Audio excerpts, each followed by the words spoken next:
வணக்கம். சாந்தி என்டர்டைன்மெண்ட் சேனலுங்க. ஒரு நேயர் இஞ்சி மரப்பா கேட்டிருந்தாங்க. இஞ்சி கொஞ்சமாக இருந்ததுனால லேட்டாக ஆயிடுச்சு. இது வந்து 200 கிராம் இஞ்சி தோலை சேர்த்திட்டு துண்டு துண்டாக நறுக்கி வச்சுருக்கேன். இதோட 2 மடங்கு சர்க்கரை எடுத்து வச்சுருக்கேங்க. அரைப்படி இருக்கும். 2 மடங்கு ஜீனி எடுத்து வச்சுருக்கேன்.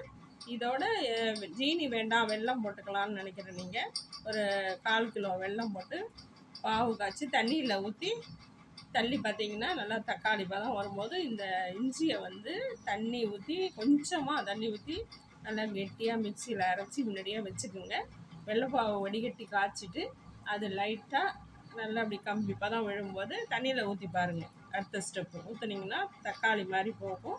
அதுக்கு அடுத்த பதம் நல்லா டங்குன்னு முட்டாய் பதம்னு சொல்லுவாங்க, முட்டாய் உருண்டை செய்கிறது பதம். அந்த நேரத்துக்கு இந்த விழுதை எடுத்து மிக்சிலேருந்து ஒட்டை வழித்து போடுங்க. தண்ணி கிண்ணி அலம்பி ஊற்றாதீங்க. அப்படியே வழித்து போட்டு ஒரு 5 நிமிஷம் திராவிட்டே இருந்தீங்கன்னா நல்லா ஒரு 4 ஸ்பூன் நல்லெண்ணெய் ஊற்றிங்க. செரிமானம் ஆகும், அடி பிடிக்காமல் இருக்கும். இஞ்சி விழுது போடுறது கொஞ்சம் அடி பிடிக்கும், அடி பிடிக்காமல் இருக்கும். 4 ஸ்பூன் எண்ணெயை ஊற்றி நல்லா கிண்டி அது வந்து லேகிய மாதிரி தான் வரும். வெள்ளத்தில் வந்து துண்டு போட முடியாது. அதனால் அதை டப்பிலே எடுத்து வச்சுக்கிட்டு நீங்கள் ஈவினிங்கில் நைட்டு படுக்கக்குள்ளே செரிக்கலைன்னா ஒரு புளியாங்கொட்டை சைஸ் சாப்பிட்டுக்கலாம். 3 மாதம் அல்லவா வெளியிலே வச்சுருக்கலாம், ஃப்ரிட்ஜில் வைக்கணும்னு அவசியமே கிடையாது. 3 மாதம் 4 மாதம் ஆனாலும் நான் டப்பாவிலே வச்சுருந்து சாப்பிட்ருக்கேன். அடுத்தது இந்த சர்க்கரை போட்டு ஜீரா காய்ச்சி அதுவும் நல்லா கெட்டியாக பதம் வந்ததும் தண்ணியில் ஊற்றி பாருங்கள். அப்படியே எடுத்திங்கன்னா ஸ்ப்ரிங் மாதிரி அப்படியே வளையாமல் ஸ்டிப்பாக நிற்கும்.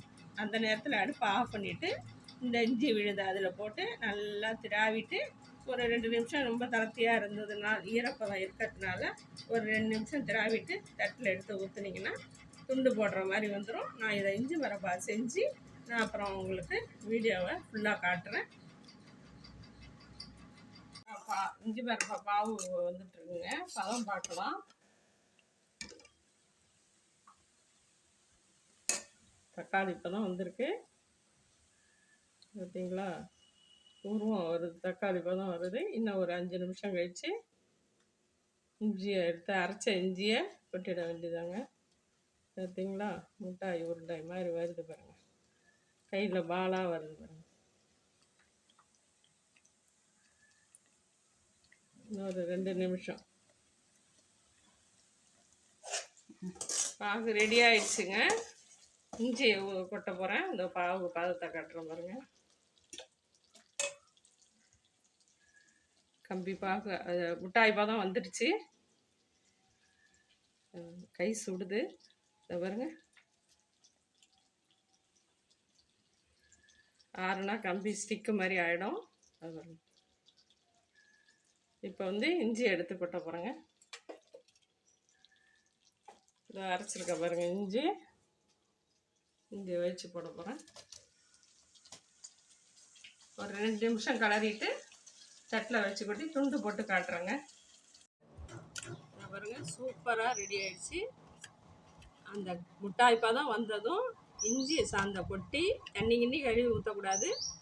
அது கொட்டினாடி ஒரு 10 நிமிஷம் கிண்டணும். 5 நிமிஷம் கிண்டினா போதும்.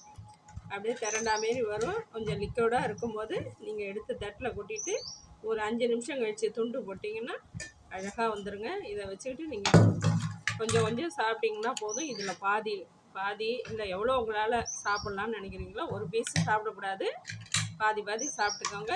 இது வந்து 3 மாதம் 4 மாதம் அப்படியே வெளியிலே வச்சுருக்கலாம்.